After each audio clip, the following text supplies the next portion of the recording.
ஒரு மிகப்பெரிய சாதனைக்குரிய ஆட்சி. நாங்கள் வந்து இந்த 5 ஆண்டு 4 ஆண்டுகளில் முடிய போகிற அந்த 4 ஆண்டுகள் இன்னும் 1 வருஷம் இருக்குது. இதுக்குள்ளேயே நாங்கள் நிறைய செய்திருக்கிறதா கிளைம் பண்ணுறாரு. பட் அது முழுவதுமாக உண்மையானு பார்த்தா அதை சீர்தூக்கி பார்க்கும்பொழுது என்னை மாதிரி ஒரு அரசியல் பார்வையாளனாக, ஒரு அரசியல் விமர்சகராக அதை பார்க்குறப்ப அது இன்னும் கூடுதலாகவே செயல்பட்டுருக்கலாம் திமுக பொறுத்தவரை. அதில் நிறைய அப் டு த மார்க்ன்றீங்க, அந்த அளவுக்கு இல்லை.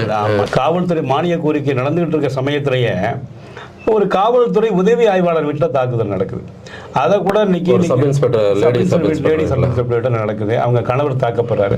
அப்போ இந்த மாதிரியான அட்ராசிட்டிஸ் வந்து தமிழ்நாட்டில் அங்கொன்று இங்கொன்றுமா இருக்குன்னு சொல்லிட்டு அதை நம்ம மூடி மறைக்க தேவையில்லை. கடந்து போக முடியாது. அது ஏன்னா பரவலாக ரொம்ப அதிகமாகவே நடக்குது. இப்போ சென்னையில் இன்னும் வேலியே பயிரை மேய்ந்த கதையாக சென்னையில் வந்து ஒரு ஹெட் கான்ஸ்டபிள், அவருடைய பேர் வந்து நினைவில் இல்லை, அவங்க சேர்ந்து ஒரு கஸ்டம்ஸ் ஆஃபீஸரோட சேர்ந்து இங்கேருந்து ஒரு அவங்க வந்து வெளில கொண்டு போகிற பணத்தை 20 லட்ச ரூபாய் கேஷ் பண்ணுறாங்க.